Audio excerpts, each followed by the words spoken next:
19 साल के छात्र के साथ जिहादियों ने जो किया वो दिल दहला देने वाला है। गोरखपुर की विभत्स घटना ने पूरे देश को झकझोर कर रख दिया है, जहां 19 साल के दीपक गुप्ता को जिहादियों ने सिर्फ इसलिए बेरहमी से मौत के घाट उतार दिया क्योंकि उस लड़के ने गांव से गाय चोरी करने वाले तस्करों को रोकने की कोशिश की। एक छात्र जो देश की सेवा करने का सपना देख रहा था, आज वो शहीद हो गया। और यह घटना बता रही है उस खौफनाक हकीकत को जो धर्म की चादर ओढ़कर आतंक और अराजकता फैला रही है। गौ तस्करी अब सिर्फ एक गैर कानूनी धंधा नहीं रह गया है, यह एक सुनियोजित कट्टरपंथी नेटवर्क बन चुका है जो हिंदू आस्था पर सीधे हमला करता है, और वो भी उन दरिंदों के हाथों जो रात के अंधेरे में गायें उठाकर कटघरों तक पहुंचाते हैं, और जिनको कुछ राजनीतिक और मजहबी कट्टरपंथियों का सीधा समर्थन प्राप्त, कुछ सो कॉल्ड पत्रकारों का भी। दोस्तों, ये लोग सिर्फ तस्कर नहीं हैं, ये भारत के दुश्मन हैं, सनातन के शत्रु हैं, और ये जिहादी समाज में डर का माहौल बनाकर हिंदुओं की धार्मिक चेतना को दबाने की साजिश कर रहे दुश्मन हैं। और जब कोई दीपक जैसा नौजवान सामने आता है तो उसको यह जिहादी कुचल देता है, गाड़ी से बाहर फेंक कर मार देता है। और इसके बाद यूट्यूब का सहारा लेकर सामने आते हैं हमारे देश के कुछ दोगले जो भगवा आतंक को बदनाम करने के लिए 24 घंटे प्रोपगेंडा फैलाते हैं, जिनको मोनू मानेसर जैसे गौरक्षक अपराधी लगते हैं और दीपक गुप्ता जैसा बेकसूर लड़का अपराधी। आपको याद होगा कैसे एक फर्जी ईमानदार कुमार ने गौरक्षकों के ऊपर गाना लिख दिया था और मोनू मानेसर के खिलाफ कितनी बड़ी साजिश रची थी। खुद को निष्पक्ष बताने वाले ये दलाल गौ तस्करों की पैरवी करते हैं और गौरक्षा का खुलकर विरोध, और इनकी बेशर्मी देखिए।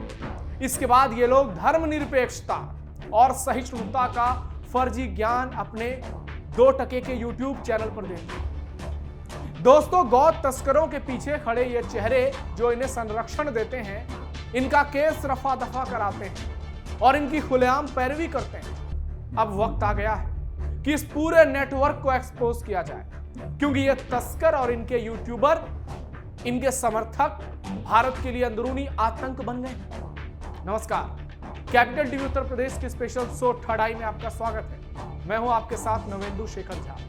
आज के थर्ड आई में बात करेंगे गोरखपुर की उस घटना को लेकर जिसने पूरे देश और सनातन समाज को हिलाकर रख दिया, और आपको बताएंगे कैसे हिंदुओं के लिए कुछ लोग सबसे बड़े दुश्मन बन गए हैं। गोरखपुर में हिंदुओं के साथ अनर्थ हो गया। गौ माता के लिए दीपक गुप्ता ने दे दी जान।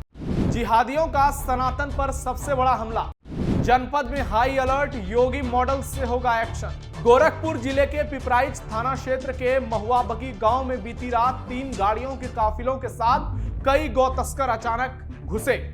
उसका उद्देश्य गायों और भैंसों को चोरी कर ले जाना था। मामला रात के 12:30 बजे के आसपास का था, जब ग्रामीण सो रहे थे। लेकिन जब कुछ तस्करों ने गायों को बांधने और घेरने की कोशिश की तो लोगों की नींद टूट गई, वहां बवाल मच गया। इस दौरान 19 साल का एक जाबाज दीपक गुप्ता जो नीट की तैयारी कर रहा था, इन घटनाओं को देखकर गौ तस्करों की ओर दौड़ा और दीपक ने इन तस्करों को रोकने की पूरी कोशिश की, जान की बाजी लगा दी, लेकिन तस्करों ने उसे जबरन अपनी गाड़ी में खींच लिया। इसके बाद 1 घंटा तक उसके साथ गाड़ी में जाती की टॉर्चर किया और फिर दीपक गुप्ता की जान ले ली और उसे गाड़ी से नीचे फेंक दिया। सब उसके घर से करीब 4 किलोमीटर दूर मिले। इस घटना के बाद ग्रामवासियों के होश उड़ गए, लोगों के पैरों तले जमीन खिसक गई और भारी संख्या में आक्रोशित होकर लोग सड़क जाम पर बैठ गए। गौ तस्करों के खिलाफ जमकर विरोध प्रदर्शन किया, जिससे इलाके में स्थिति तनावपूर्ण हो गई। आनन फानन में पुलिस बड़ी संख्या में पहुंची और पुलिस ने मोर्चा संभाला। फिलहाल मामला कंट्रोल में है, लेकिन जिस परिवार का लड़का चला गया वो अब क्या करेगा? पहले कहा गया कि छात्र के मुंह में गोली मारी गई, लेकिन अब पुलिस का कहना है कि उसे गाड़ी से फेंक कर मारा गया। सर, थाना क्षेत्र पिपराइच में क्या मामला है? ये थाना क्षेत्र पिपराइच के महुआ चाफी गांव से लगभग सुबह 3:15 बजे करीब एक सूचना प्राप्त हुई थी कि गांव में 2 पिकअप गाड़ियों से कुछ तस्कर आए थे, जिनका पीछा एक गाँव के लोगों के द्वारा किया गया, जिसके क्रम में एक पिकअप जो है वहीं फंस गई, जिसके लोग निकल करके भाग गए, और दूसरी पिकअप जो है वहाँ से भाग निकली, जिसके पीछे गाँव का एक युवक जो है वो गया था।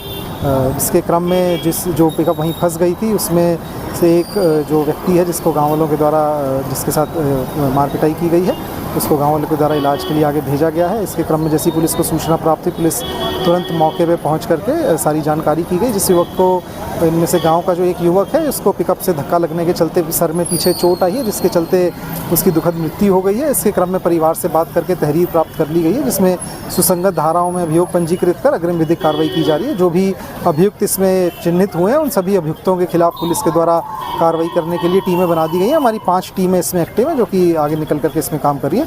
जो भी विवेचनात्मक कार्रवाई में आगे प्रगति होगी, पीएम में जो भी आगे प्रगति है पता चलेगी, आप लोगों को शाम तक अवगत करवाया जाएगा। घटना के बाद एक्शन में सीएम योगी। इस घटना के तुरंत बाद सीएम योगी आदित्यनाथ ने संज्ञान लिया और प्रशासन को मृतक परिवार से मिलकर कड़ी कार्रवाई का आदेश दिया। पुलिस ने मृतक के परिजनों से मुलाकात की, बातचीत की और फिर एफआईआर दर्ज की और जांच भी जारी है।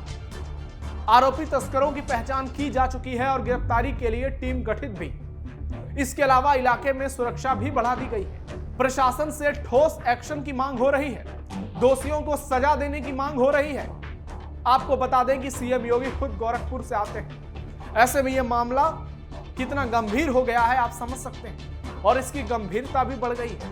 लोग सोशल मीडिया पर आरोपियों के खिलाफ एनकाउंटर की मांग कर रहे हैं, बुलडोजर एक्शन की मांग कर रहे हैं, और ऐसे एक्शन की मांग कर रहे हैं जिसके बाद ये लोग जिंदगी में कभी गौ तस्करी के धंधे के बारे में सोच ना सके। हालांकि उसके लिए इन लोगों को सीधा जहन्नुम पहुंचाना पड़ेगा, ऐसा सभी गौ रक्षकों का कहना है। आप सोचिए, एक लड़का जिसकी उम्र 19 साल है, वो बेचारा गौ माता के लिए दौड़ता है, अपनी जान की बाजी लगा देता है, ये भी नहीं सोचता है कि वो जिंदा बचेगा या नहीं, और उसके बाद वो होता है जिसे सुनकर रूह कांप जाता है। और ये सिर्फ एक जगह की घटना नहीं है दोस्तों, ऐसे हजारों लाखों मामले भारत में हर साल होते हैं जहां गौ रक्षकों की इसी तरह से हत्या कर दी जाती है। लेकिन जब गौ तस्करों के खिलाफ कोई संगठन सामने आता है तो ये दलाल मीडिया सामने आ जाती है। ये लोग इनकी पैरवी करने लगते हैं, इनकी वकालत करने लगते हैं और गौ रक्षकों को ही अपराधी बताते हैं। समय आ गया है अब इनको करारा जवाब देने का, इनके खिलाफ कल्पना से परे कार्रवाई करने का, ताकि ये भविष्य में कभी भी किसी भी तरह से इस तरह की हिमाकत करने की सोच भी ना सके। गौ तस्करों का सनातन पर बड़ा हमला। दोस्तों, गौ रक्षा और गौ संरक्षण हिंदुत्व के सबसे बड़े प्रतीकों में से एक है। गौ शब्द से पूरे सनातन समाज की आस्था जुड़ी है।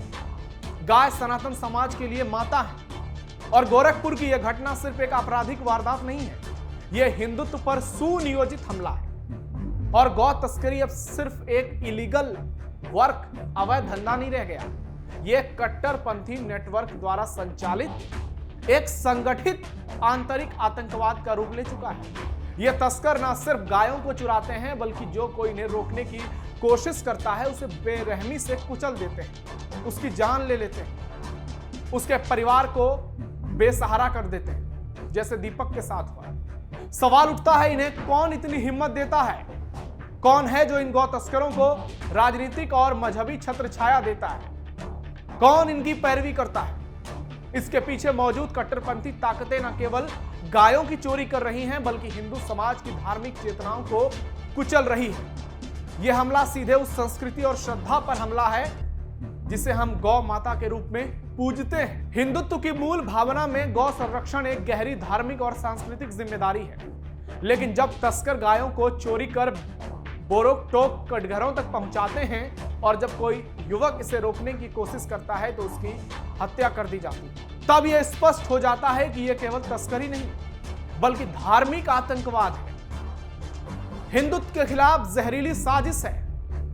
दीपक की हत्या ने हिंदुत्व की उस शांतिपूर्ण और संवेदनशील आत्मा पर हमला किया है जिसे रक्षक नहीं अब भक्षक घेर रहे हैं। यह सिर्फ गौ तस्करों के खिलाफ नहीं है, बल्कि उन शक्तियों के खिलाफ चेतावनी है जो भारत की धार्मिक सहिष्णुता को खंडित करना चाहती है।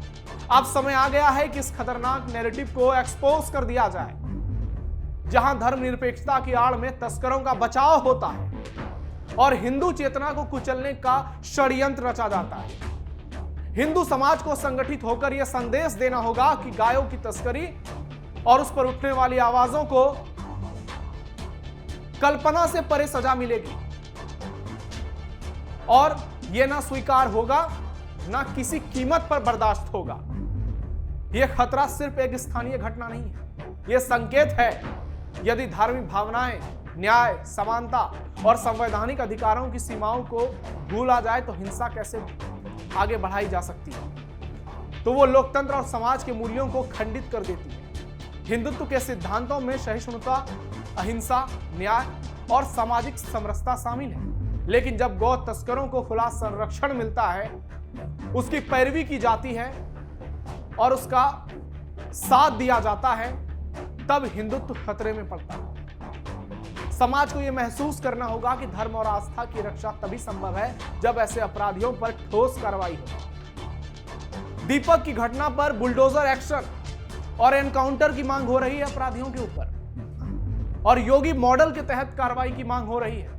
और अगर ऐसा नहीं होता है तो दीपक गुप्ता की शहादत बेकार हो जाएगी। आपकी क्या राय है? कमेंट बॉक्स में बताइए। फिलहाल थर्ड आई में इतना ही। धन्यवाद।